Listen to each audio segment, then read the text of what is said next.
pleasure to welcome to the show Dr. Nathaniel Zinsser, Doc Z. Doc, how are we doing today? Coach Damon, boy, this is great to be on with you, man. I'm looking forward to this. As am I. As am I. It's always a pleasure when we can talk, lacrosse goalie for me, but more importantly, the mental game. So many lacrosse goalies struggle with the mental game, and I get a lot of questions. And me, not as a sports psychologist, it's one of those areas where I'm like, I gotta level up my game in that area, and that's why I'm so excited to talk to someone like yourself, who not only is an expert in sports psychology, but you're a lacrosse guy. You're a lax rat yourself. Talk to us a little Hey, bit about yeah, your lacrosse experience and sports psych experience.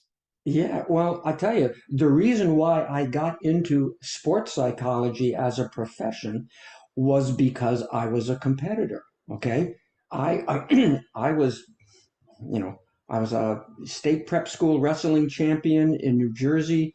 I was a 3-year starter on our lacrosse team at the Pingree School in New Jersey. I mean, this is going back a long time. I remember wooden sticks. There you Um, go. I remember getting checked with a lot of wooden sticks. Um, so the reason why I became fascinated with the role of the mind in human performance was because I was a performer and I wanted to get really good. And I noticed that the best performers weren't necessarily the hardest workers, weren't necessarily the most physically talented individuals. You know, I'm certainly not downplaying talent. And boy, I am certainly not downplaying work ethic because you got to have all of that. But there's something else in addition to that. Mm-hmm. Uh, there's something else that gets you that last, 15, 10 to 15% of your potential to be expressed, Mm-hmm. and that is your state of mind. That is your ability to be in the right state of mind during practice and especially during games, and especially for a goalie when a goal is scored on you. Yeah. So I was really fortunate. I did a doctoral degree at the University of Virginia, where they play some decent lacrosse once There in you a go. while. Yeah, right. Um, Go Hoos. and and so and I was actually in my training able to do some mentoring and do some learning from some very fine Division I lacrosse players back in the day. And for the last 30 years, I have been part of the Army West Point lacrosse family, and I have mentored dozens of Patriot League, All League players, and All Americans who have played for the Black Knights at Army. A great honor. Yeah, well, I'm awesome. That is amazing. And I'm incredibly grateful and honored to have you on the show. It's amazing we get to pick your brain about, what you said for lacrosse goalies is such an important element of what we do, and it's the mental game.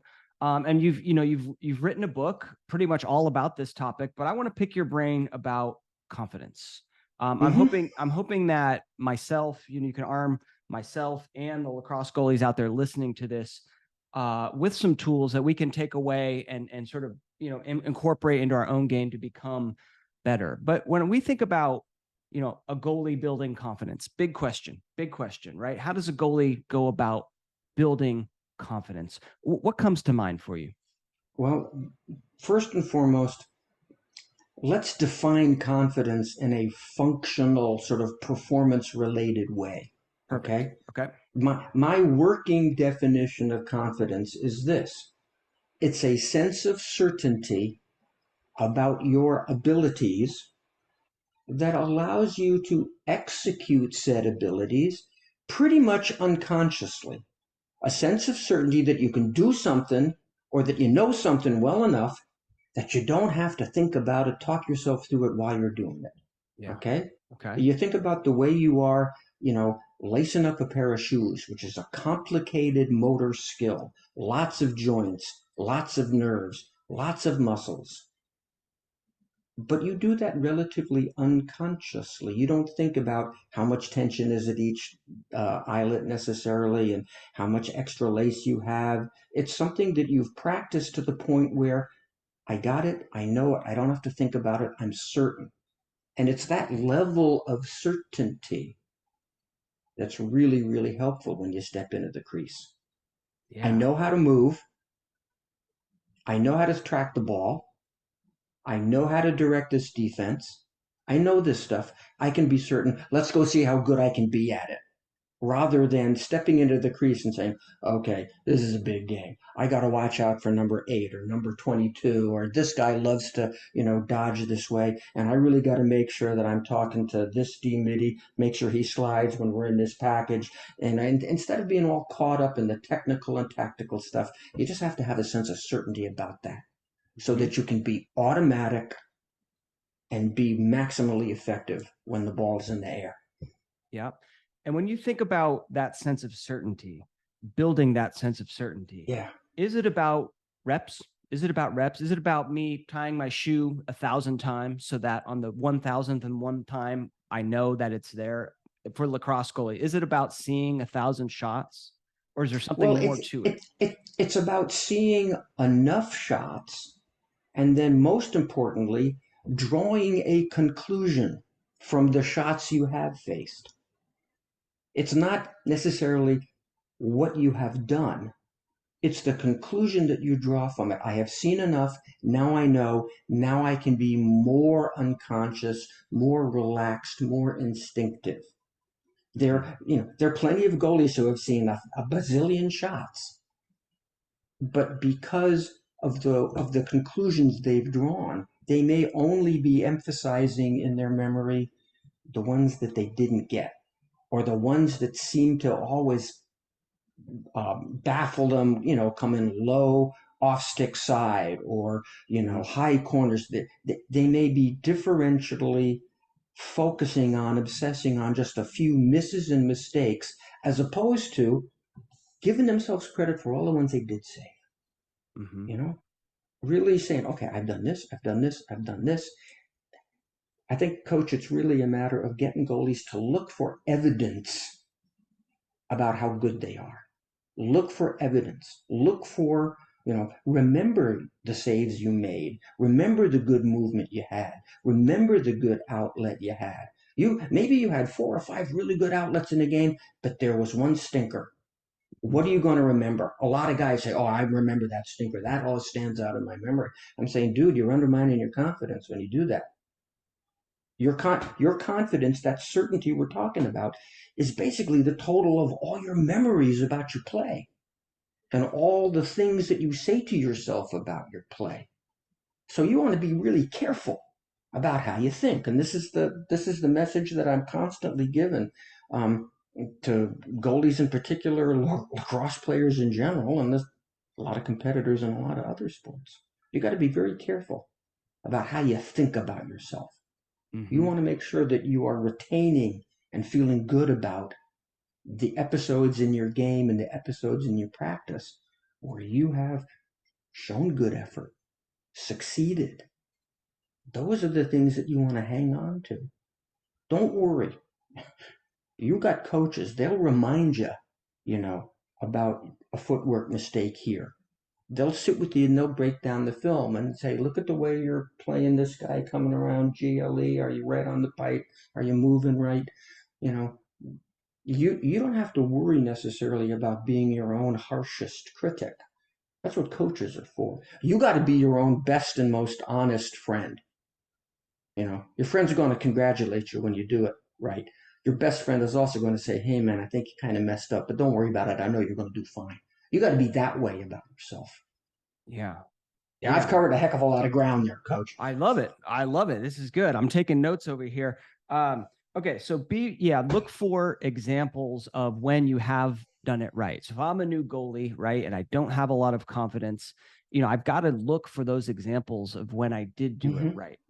A lot of times, to me anyways, especially when you're first getting started, confidence can be like a little house of cards. Like I'm building it up, I'm building it up, building it up, and then bam, I let in an easy goal, and then bam, I let in an easy goal, and now all of a sudden, like, I'm not confident, I'm not thinking about like those Yeah, positive things. What am I thinking about? I'm thinking about, man, I just let down my team, man, I should have had that one. What do you right. say to a goalie like after I've given up a goal and I just start to get into my own head? I tell them that getting into your own head is a choice that you are making. There is nobody's holding a gun to your head saying you must start thinking negatively and start worrying. That is a choice that you are making. Unfortunately, for a lot of players in a lot of sports, we kind of grow up believing that we're supposed to be critical, negative to ourselves when we do make a mistake. And I think that's a dangerous belief. Okay. I mean, Yeah. we all have to acknowledge a couple things about being a human on this planet. Thing number one, you're imperfect. You are going to mess up. It's not a matter of, oh, I can't mess up. I've got to be perfect. It's a matter of, okay, I'm going to play really well between any mistake I might make. And I am not going to allow myself to start going down a self-critical rabbit hole. What's the matter with me? Why did I make that mistake? I shouldn't have done that. My team is dependent on me. God, is coach going to yank me after, if I let in another one? You got to be self-aware as a goalie enough to recognize, hey, look at the way I'm thinking. This isn't helping. I got to stop that. And then I've got to go back to my memory bank of good plays and say, yeah, that's the guy I am. That's the goalie I really am. Let's see how well I can do it now. It's a matter of being aware and a matter of being willing to stop a negative train of thought. We all have the ability to do that. For a lot of goalies, they're just out of practice. They haven't done that enough to the point where they can do it in the biggest game of the year, in the biggest moment of the biggest game of the year. Yeah. I love it. One of the things Yeah. I talk about, go ahead. Um, this becomes particularly important for lacrosse goalies because, come on, fellas, the game is stacked to make you look bad. Right. The goal is big. The shooters can come right on top of you. And even if they shoot and miss it and it goes out of bounds, but somebody happens to be close to it, they get to retain possession and do it again. There is no sport that victimizes goalies to the extent that lacrosse, the rules of lacrosse victimize goalies. A soccer goalie doesn't face the same thing. A hockey goalie doesn't face the same thing. Lacrosse goalies have the cards and the deck stacked against them, which means they're going to let in a few. And the idea is that I have to be perfect and pitch a shutout or else I'm not good. That is a belief that will lead you to tension and hesitation. That is not a good belief for a goalie to have. Right. I, Stick. I, I, I mentioned a statistic in my book talking about this.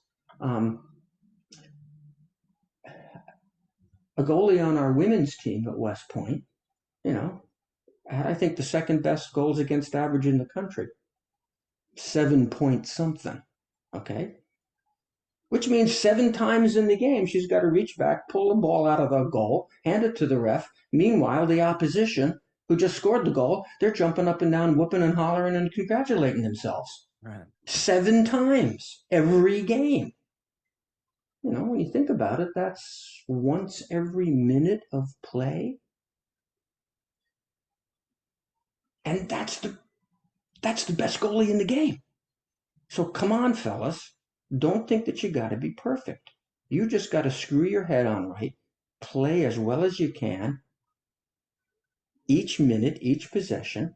And if a ball does get by you, you got to think, okay, it was just that one. It doesn't mean anything. Let's get ready for the next one. You treat it as a temporary thing, not as a permanent statement about how good you are today. Yeah. That's the mentality that a goalie needs to have. Sorry, I keep rambling, Coach, but No, I I love love talking it. about this stuff. Of course. I love talking about it too. It's great stuff. So, okay. So first it starts with that mentality that we're going to exercise, that we're going to essentially develop and harness and build before we get into that moment, right? Um, have you I've heard that, we should not critique our own play, as we're in the game. And that's kind of the recipe for getting into your own head, right? Like we Yeah, talk about as a goalie, I want to stay present. I want to stay like in the flow of the game and enjoying the game and talking about the game and not getting in my own head that way. Have you heard that sort of idea of not critiquing your own play during the game, but staying present and enjoying the game? 100%. Okay. 100%. The time to critique your game is on Sunday if you played a Saturday game, Yeah. or on Saturday if you played a Friday game. Okay? After the game, recover your energy, take a look at the film or talk with your coach or review it in your own mind, and then make sure that as you review it, you're kind of separating out. Okay, here are my good plays, here are my good moments, here are my not so good moments. How am I going to spend my Monday, Tuesday, Wednesday, Thursday? What am I going to be working on? What am I going to be reinforcing so that I continue to do the things that I did well in my last game, and so that I make a couple adjustments, a couple corrections on on the mistakes that I happen to make. So it's really a matter of play the game, review the game the next day, build yourself up throughout the week before your next game, and then enter your game with this sense of excitement and being present and this, let's see how good I can be throughout this game. Let's see how good I can be throughout this quarter. As soon as the ball crosses the midfield line and here he comes and I'm setting myself up, all right, let's see how great I can be now. And I just open my eyes and I react. Yeah. And there is this weird level of like juxtaposition where, lacrosse goalie, when you go into the game, or any athlete for that matter, but we're talking about lacrosse goalies, right? You go into the game like I'm the best, I'm the greatest, nothing can get by me. It's kind of the attitude, the mentality that I have, right? And then after the game is the time where I get brutally honest with myself and I say I actually struggle quite a bit on this type of play. Is that is Mm-hmm. that is that how you think about like confidence? Yeah, I mean, you have to be brutally honest in looking at your play. But that brutal honesty, unfortunately for most guys, means I got to be a really, really harsh critic of myself. Mm-hmm. And I'm saying brutal honesty includes being that harsh critic. It also means being your own best and most supportive friend. It also means looking at everything you did right, as well as the moments where you were out of position or you didn't find the ball, or you know you you missed a particular cue, so you didn't get the defense organized, so the slide didn't happen, and a guy got on the doorstep, and scored. You got to look at that stuff, but you also have to look at, I made this save here, I made that save there, I organized the defense well, we cleared the ball this way, I came out of the crease and really toasted, some guy who was trying to ride me, and I initiated a fast break. Good for me. You got to do both of those things. Both of those things are what brutal honesty is about. Mm-hmm. Love it. What do you say to a goalie? Let's say I come into your office and I say, Doc, I know I'm good. I'm a good goalie. Like I've seen it. I've had 5 straight practices in a row where I can't see the ball. I'm playing horrible. I'm in a slump. How do you help me get out of that? Well, first of all, I have to put the slump in its proper perspective. Okay. It could be these past 5 days. Okay. But these are 5 days out of 20, 50, 100.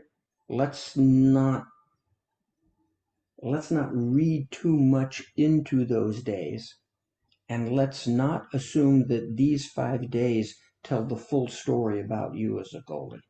All right. Everything about a slump is establishing the right perspective. Okay, it's a temporary thing, it's a limited thing, and it's not the full story about you. So we got to start with that. Let's get some perspective on this. And now let's go back to, how do you want to feel in the crease? How do you help yourself feel that way? What are the things that get in the way of you feeling the way you want to feel in the crease? And let's just see if we can minimize those things that get in the way so that you can be the guy you want to be when you want to be that guy. It's very stepwise and very logical Yeah. from that point of view. You know, a I lot love of guys forget. That they sort of lose connection to those wonderful moments that they've had where they do see the ball really well, where they do seem to step decisively, where their outlet passes all just drop like right, rainbows, right. you know, into a breaking midi stick so that the fast break happens. You know, um, we got to keep some contact with that stuff. So any goalie who's slumping, I'm gonna first establish perspective. This slump does not tell the whole story about you. Mm-hmm. This slump is unfortunate, but it's a temporary thing. Now let's go back to the whole experience of playing great. What's that like for you? How do you help yourself do that? How do you get in your own way to do that? And every goalie, every guy's going to be a little different on that. Right. But it's following that same basic line of questioning that helps them get out of it. I love that. Thank you for being so clear and logical in that. I feel like that gives me the tools to then Well, you gotta uh you gotta be simple about this stuff, yeah, coach. If it's right. complicated, nobody's gonna do it. Yeah. And one of the things that I recommend that goalies do, I like to make these things called save edits where you just like look at all the best play. It's like a highlight montage, right? Mhm. And I recommend Sure. goalies go back and watch your own save edit, right? Get back Oh, in that absolutely. frame of Yeah. mind, just get pumped and feel good about being a goalie, right? Hmm. Yeah. One of the things I wanted to ask you is the nature of lacrosse goalie. It's kind of like, NFL quarterback, right? I know you worked with Eli Manning and a lot of pro athletes, but in the sense that the spotlight's on you, right? If Eli makes a mistake, everyone knows about it. If the left guard on the Giants makes a mistake, right, you're kind of, they might not know about it. How do you deal? How would you recommend? What do you say to a goalie to get them used to that spotlight, to get them comfortable being in the spotlight? Mm. I always ask guys, what do you love? What do you love about the game of lacrosse? And what is super cool about this position? What is super cool about the position you have chosen to play? In this case, goalie. What's cool about being a goalie? Oh, I get to be the man. I get to make such a huge difference in the game. You know, I really get to be this sort of centerpiece, this pivot point. You know, so you got to be able to fall in love with the fact that you are indeed in the spotlight. You know, your face-off guy on your team is in the spotlight. Okay, your short stick D midi isn't so much in the spotlight. Right. But Right. you as a goalie, man, you are there. You gotta love being there. It's an opportunity. You got to take such great pride in the fact that you do get to be the pivot point, be the centerpiece. You stop the opposing offense and you initiate your own team's offense. You're the first player on offense. The minute you have the ball in your stick, your team's going on offense. And so any goal that gets scored, you actually had a hand in. Isn't Mm-hmm. that kind of cool? I mean, Yeah. I don't I don't know if other players on the field can say that with the same degree of honesty. You know, your attackman's going to be real happy, and he's going to be getting high fives and fist bumps. When he scores. But is he going to have any Is he going to actually take any credit? Can he actually be part of a defensive stand? You Mhm. know, so it's very much being able to sort of amplify and love the fact that you're in the spotlight. You know. Right. Like it's a privilege, right? It's a privilege that we have that spotlight on us and we have that opportunity to Mm-hmm. shine. And of course, with that privilege comes that pressure, right? Like there's sort of a Comes a little bit of responsibility and the responsibility. Yeah. pressure, as you say, but the pressure is a privilege. Yeah. Not many guys get to do this. It's a privilege to be there in that crease, in that sacred circle. It's a privilege. Only special guys can do that. So you get to have tremendous pride in yourself. There you go. There you go. What about, for goalies out there that experience a lot of sort of call it pregame anxiety, pregame jitters, maybe Mm-hmm. it's even the night before, it's Mm-hmm. championship game. How do we deal with that? What are some tips we can share there? Well, let's understand what those jitters really are. Okay? Um, the human animal, that's you, me, everybody listening, everybody who plays the sport, we are biologically wired to experience a sort of energetic surge before we do something that matters to us. That can be taking a geometry exam that Mhm. matters, or stepping up to do a presentation in history class because it matters to your grade. Mhm. Okay. Well, certainly playing a game matters. It's personally important. We care about how well we do. And whenever we're about to do something that's important to us, our bodies naturally are going to go through an energetic shift. There's going to be an arousal process. Your brain is going to send messages to various organs and various glands saying, okay, something about important is about to happen. Everybody check in. Everybody get ready. Excuse me. So your adrenal glands are going to pump adrenaline into your bloodstream, and that's going to make your heart beat faster. And those same messages go out to your muscles, and they twitch a little bit in anticipation of this important thing happening. So when you do get the jitters, when you do get the butterflies, you got to be thinking, oh, this is my body turning on. This is my body energizing. This is my body elevating so that I can play well. Mhm. Mhm. And even if it feels a little uncomfortable, a little odd, you still have to tell yourself, oh, wow, I'm getting turned on. I'm getting jacked up. I'm getting adrenalized. This is going to help me. My heart is beating faster so that blood gets to my muscles. My muscles are twitching so that they can react quickly. My pupils are dilating so I can see the field better.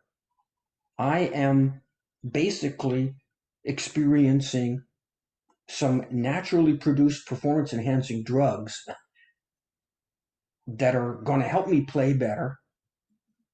They're going to show up when I need them. They don't cost me anything. Yeah. And they don't show up on a drug test, they're all legal. Okay, this is great, man. Hey, thanks, body, for giving me this.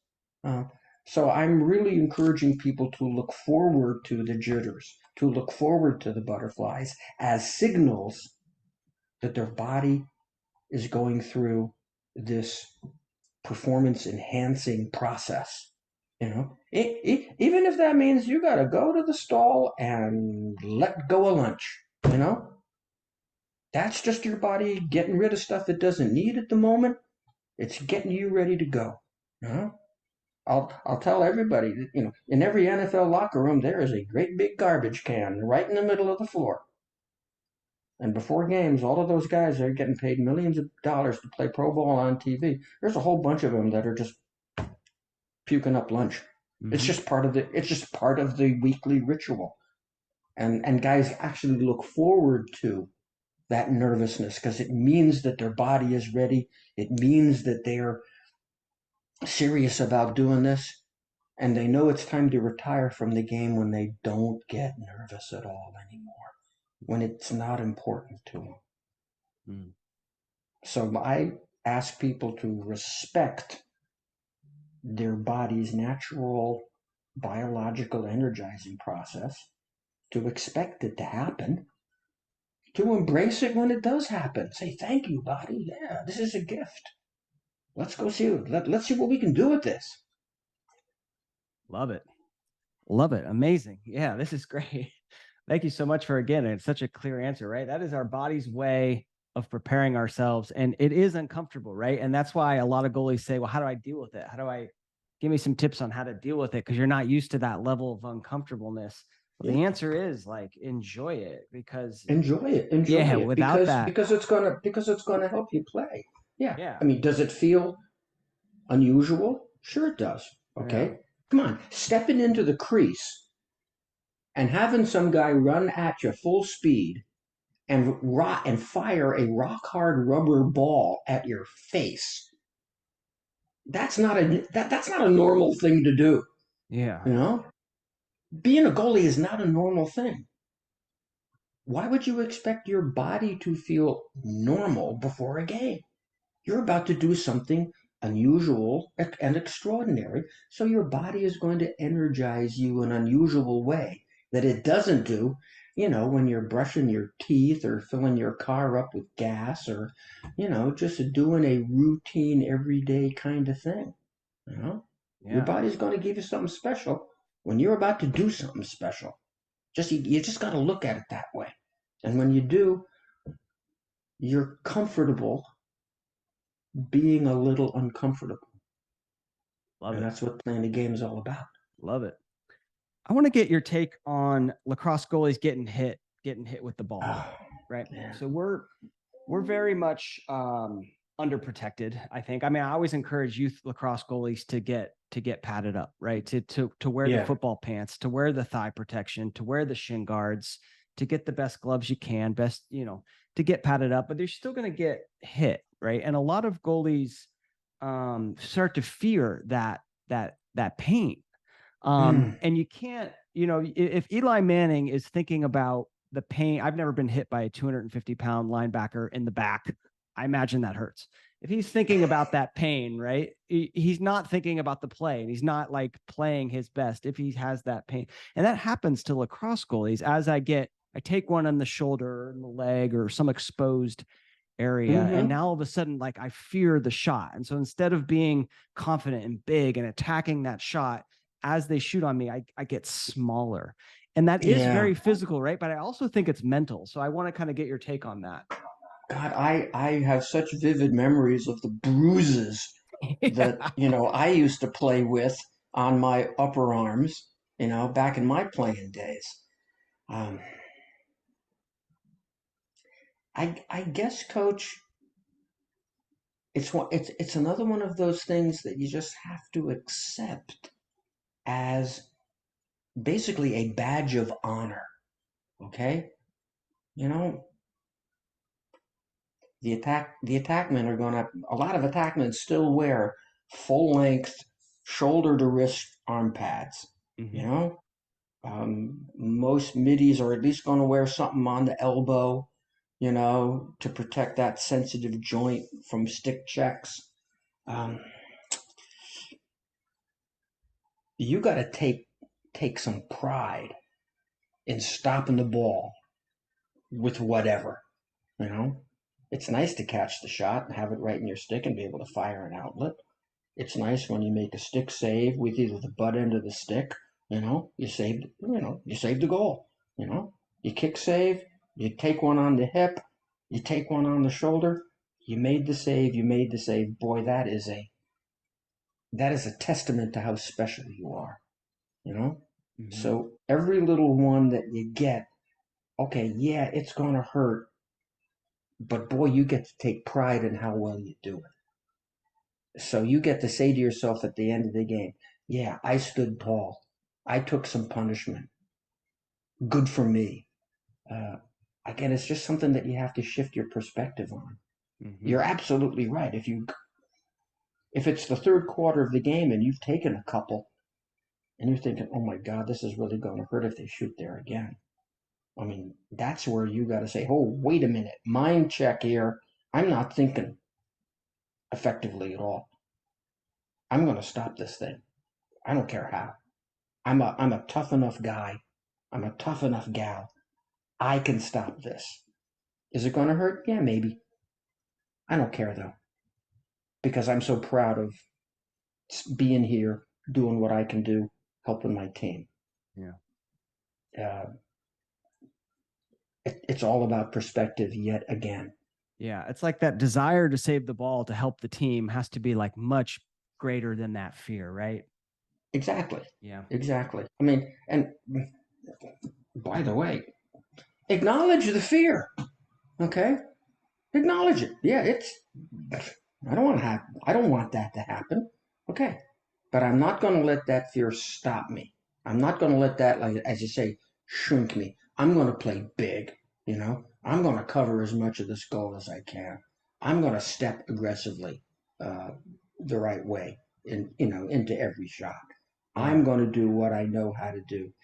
If I happen to take one on the bare arms or in the shoulders, okay, I can handle it. Yeah. Okay, I can handle it. Love it. Love it. I wanted to ask you this question. It's about we may have touched on it already, or might be a little bit of a repeat, but a lot of times, on the car ride home, mom or dad's with the goalie, and maybe let's say they had a great game, right? 10 beautiful saves, bunch of beautiful outlets. What are they talking about? They're talking about that one that they let in at the very end, right? That lost them the game. So it's kind of this focus on, yeah, but if I could only have gotten that last one, right? Never mind all the other ones. What tools can we give that parent? Is it a matter of just keep reiterating, hey, you played so great? Think of these 10 saves, or some other stuff we can talk about there? Um, for the moms and the dads, make sure that you are helping your son or daughter think effectively. You know, what do you want them to remember? The most disappointing, painful moments of the game, or do you want them to remember the most satisfying and uplifting moments of the game?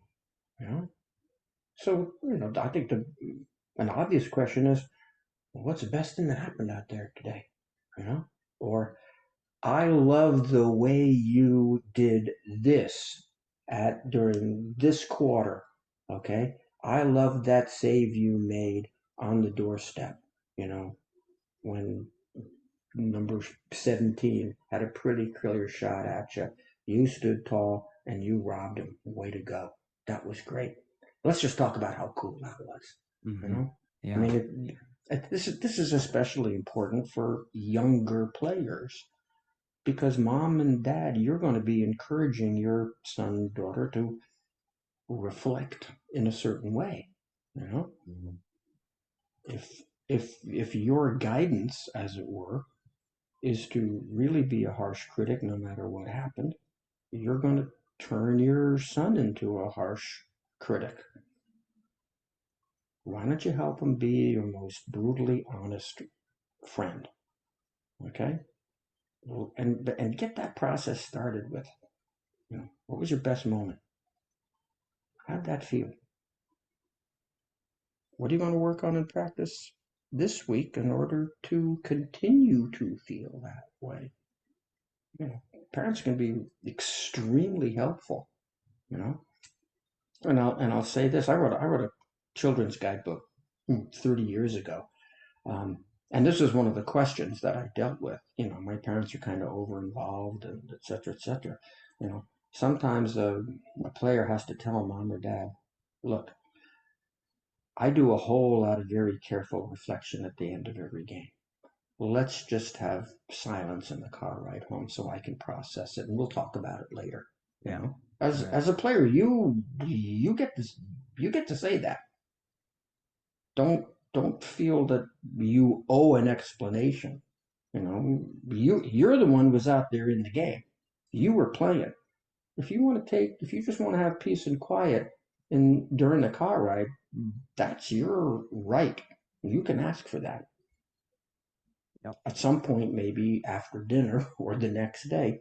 Yeah, mom, dad, yeah, let's talk about the game. And I did this and I like that. And missed that, and what you see, and so it becomes a collaborative thing rather than a responsibility. Love it. Awesome. Awesome answer. Next question I have is about sort of about leadership. So, lacrosse goalie is one of leadership. Like we have this unique view on the field, right? And the defense is sort of looking to us to be a leader, to be a voice, to speak up. And for a lot of lacrosse goalies, especially first year players, like you're not a leader. I don't feel comfortable speaking up. How do you, how can we coach a goalie in that situation to be a leader? Hmm. Um, I think it's presenting that leadership aspect of the position as something that is really wonderful. Guess what, kid? You're not just going to stop the ball. You're going to quarterback us. You get to tell the six members of your team that are in front of you where the ball is, where the ball's going, how they should move. Kid, you get to be the boss. Now that is cool, you know? Yeah. And somebody out there who might have played the game a year or 2 or 3 years longer than you have, well, that defenseman, that midfielder, it's their responsibility to listen to you because you can see more than they can see. They're kind of like a horse with blinders on. They're matched up against a guy. That's all they're aware of. Or they may be seeing just a little piece of the field, but there you are in the crease. You get to see so much more. This is a privilege. You get to be the boss. How cool is that? And if anybody who says, "Oh, I don't know if I want to be the boss. I don't know if I'm up to being the boss," the coach has to say, "Hey, man, we believe in you. We wouldn't have put you here if we didn't think that you could be a great communicator, a great motivator, the centerpiece of everything that happens on this side of the midfield line. You're you're our guy. This is really cool." And every goalie has to be willing to look at himself and say, "Yeah, I accept that. I accept that responsibility. I look forward to that privilege. I get to be the centerpiece. I get to be the middle of everything. I get to boss these jokers around. Cool." That's awesome. I love it, Doc. What a great answer. Thank you so much.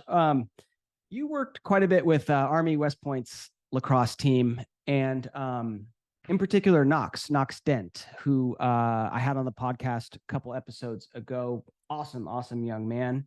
He went through two episodes that I think are probably pretty common for lacrosse goalies, and the first one being, there's only one goalie that plays, right? Yeah. You could be an amazing lacrosse goalie, and I've talked to some who are just the best, and guess what? They're not starting. They're not playing. They're They're not number starting. Yeah. they're Yeah. number two.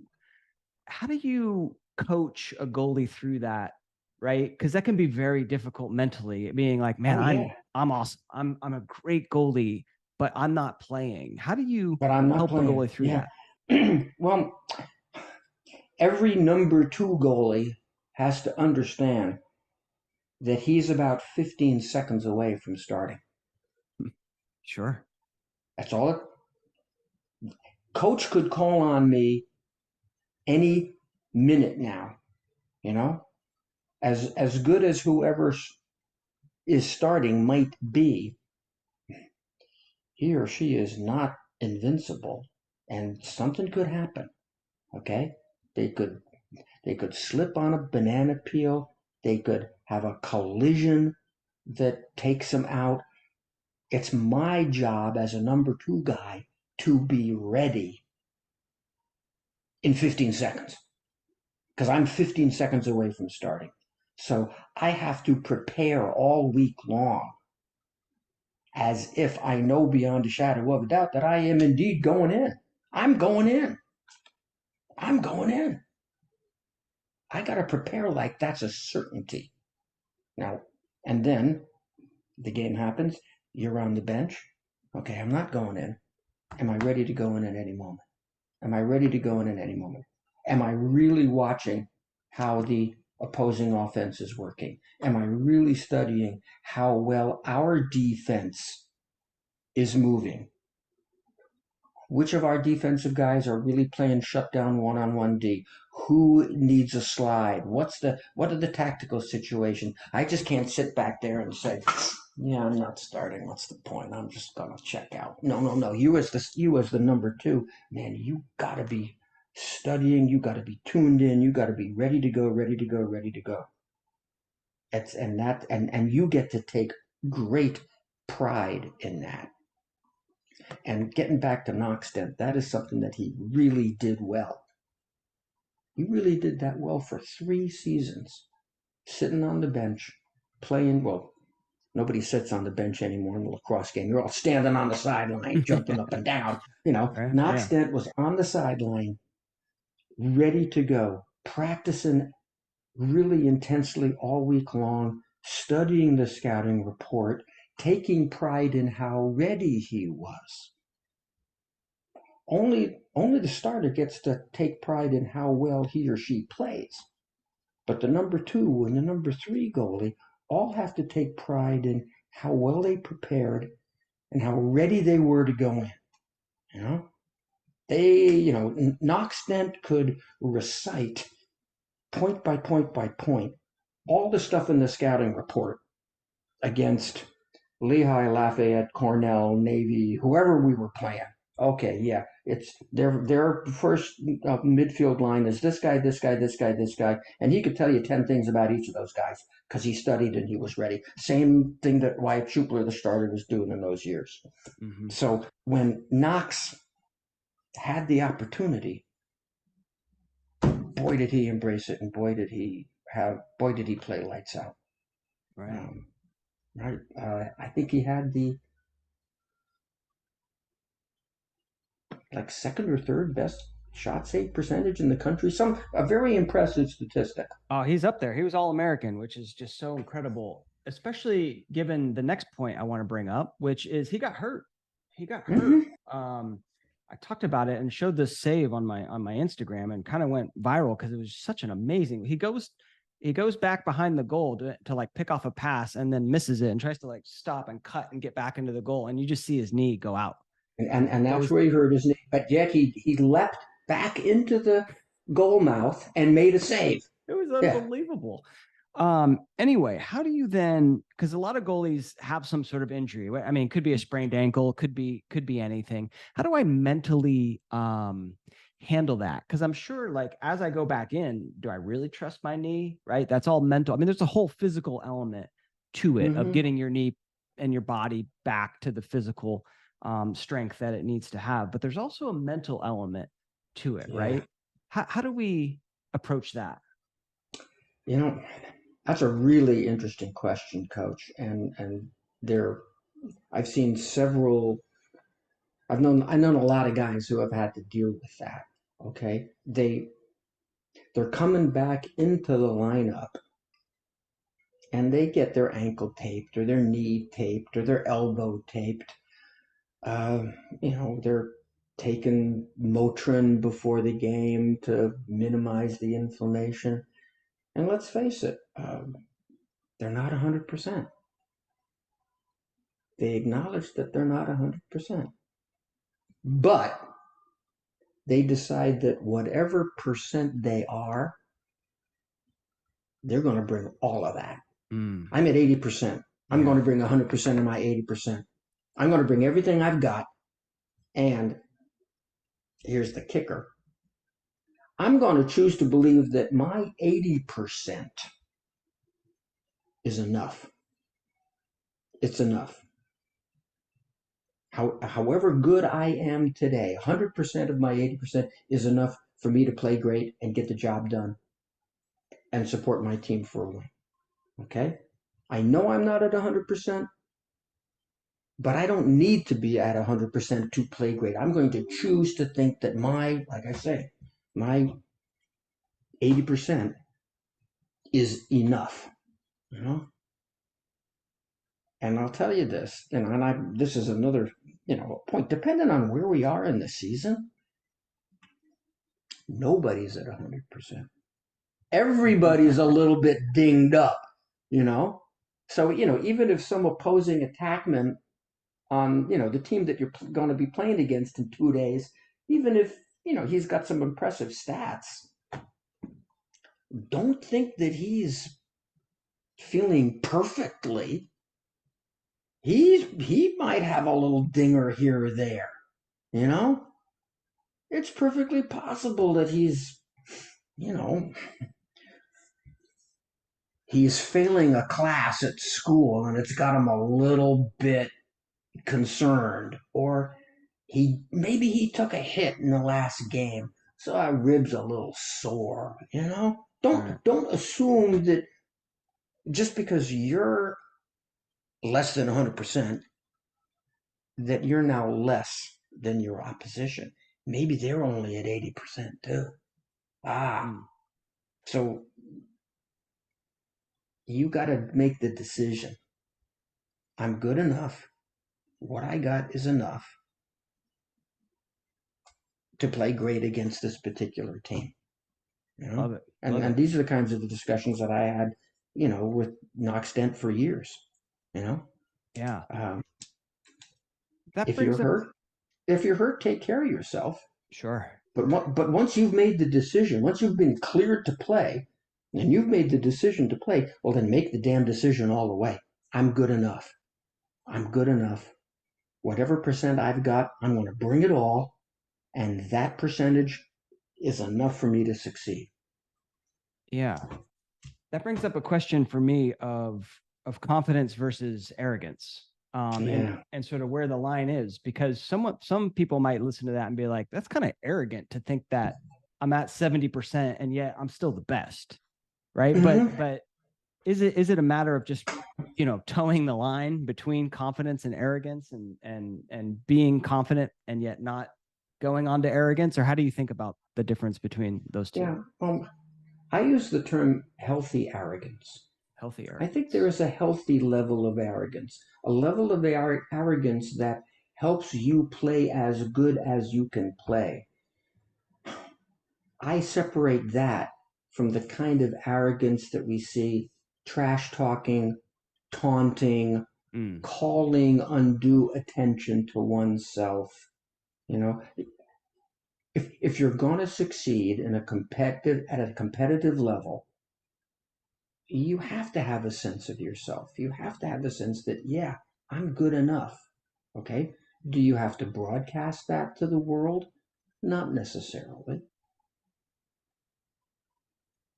I think there's a healthy level of arrogance, just a little bit, but that arrogance is balanced by your work ethic, your modesty when you are in front of, say, the camera, when you're in front of your teammates. Okay, you give credit to your teammates. mm-hmm. You can take a little credit, but I wouldn't I wouldn't be public about that. If you're interviewed after a game, it's all about, yeah, the team played well. My defense was great. We controlled the face-off X, dotty, dotty, dotty, dotty. Yeah, but you played a heck of a game. You had 14 saves. Yeah, I did everything I could to help my team. And you just leave it at that. Rather than call attention to yourself unnecessarily. All right. I get this question a lot about arrogance. Isn't building confidence the way you talk about, Doc? Isn't that making you kind of arrogant and putting yourself above other people? And I say, yeah, it is in a way, but come on. You're not a better human being necessarily. You're not above the law. You're not the one sole star of the team, but you have a sense of your value and you bring it and you keep that. Confidence is on the inside, okay? Arrogance is what you express on the outside. Build your confidence on the inside just to that saturation point, and you don't have to go any further with that. Um, I could talk about this point for hours. because it is so important. Yeah, yeah, very important. Well, I know we're running close to time. I got one more question, and then I want to talk about the book. Yeah. The question I got for you is some goalies I talk to, professional goalies, they have this idea of being even keel, meaning, something great happens. I'm not going to get too high. Something bad happens. I'm not going to get too low. That second part, I really understand. I agree with that, right? If something bad happens, I'm not going to get too low. But me personally, as a goalie, I love to ride those highs. Like when I made a good save or chased out a ball, like I'm using that as an Yeah. opportunity to fire up my team. As a professional sports psychologist, what's your take on that approach to being even keel? Um, I think that varies a little bit player to player, and Okay. you have to be honest with yourself. Okay. Um, it is certainly better to be even keeled than to be on a constant roller coaster with huge highs and huge lows. Yeah. Okay. Yeah. If if I had to choose between one of those extremes, I'd always choose the even keeled player. All right. However, like you say, and I think there's great value in allowing yourself a momentary surge of enthusiasm. You have a good defensive stand, you make an outstanding save, you get the ball out, the ball's cleared. Odds are your teammates on the sideline are going to be looking at you and saying, "Awesome job, dude," and you get to, tamp the butt of your stick on the ground or throw your hands up and Yeah. take a little bit of that. Yeah. Okay, allow yourself to feel that enthusiasm, and then, okay, that was great. Now get ready for the next one. Get ready for the next one. So you can think of ramping up your enthusiasm and then holding it. Hold it, hold it, hold it, hold it, hold it. Stay even through the next up through the next downturn if there is one. And then when you get another highlight, enjoy it, pump up the enthusiasm, use the energy, and then clear the mechanism, start all over again at the next face off, or be ready to start all over again as the ball is coming across the midfield line, and you got to get ready to be a wall.